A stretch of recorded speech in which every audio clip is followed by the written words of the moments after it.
Hello, আসসালামু আলাইকুম। নতুনদের জন্য আজকে 5টা আরবি শব্দ। আপনি যেমন নতুন আইছেন, জুম্মার দিন আজকে, তাহলে আপনারা কি বলবেন? কৈতির সাথে হোক, সৌদিয়ানের সাথে হোক, তাহলে আপনাদের কইতে হইব বাবা আনার ওয়াদা সারলে সারলে মানে নামাজ পড়তে যাইবেন।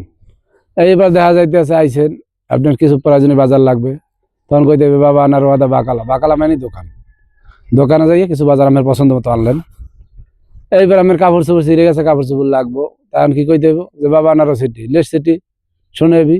তখন আমার কইতে হইবে শুনেবি মানে কি লাগবে তোর। তখন আমার কইতে হইবে বাবা জিবে না মালাবেজ। মালাবেজ মানে কাপড় চোপড়।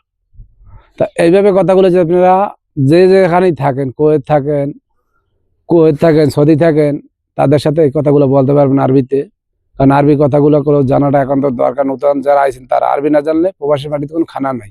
আপনার পেটে খিদে লাগছে, না কইতে হলে খাওয়া যাবে না। আমার এখন পেটে খিদে লাগছে, কথা বোঝেন, এখন আমার খিদে পেটটা যায়, এখন আমি কি কমু কইতিরে যে বাবা ওটা জান ওয়াজিব না বাতেন ফাদি। বাতেন ফাদি মেনে আমার পেটে কিছু নাই, জান ওয়াজিব মেনে আমি ভাই ক্লান্ত হয়ে গেছি। বাবা নেবে আক্কেল আক্কেল মানে আমি এখন খামো, আমার পেটে খিদে লাগছে। তা নয় কইতে যদি আমার পেটে খিদে লাগছে খামো, কইতে তো বুঝবে না, স্বাধীনতা বুঝবে না। তা কইতে কি বাবা না জান ওয়াজিব না বাতেন ফাদি না তাবান না আবি আক্কেল, তাইলে তারা বুঝবে। আর এই ধরনের ভিডিওগুলো যদি অবশ্যই আপনাদের ভালো লাগে, আমাদের চ্যানেলে লাইক করবেন, কমেন্ট করবেন, শেয়ার করবেন। আর আমার ফেসবুক চ্যানেলে পাইবেন, ইউটিউব চ্যানেলে পাইবেন, টিকটকে পাইবেন। এই ভিডিওগুলো ভালো লাগলে ভালো থাকবেন। ওকে, আল্লাহ হাফেজ, দেখা হবে পরবর্তী ভিডিওতে। ওকে।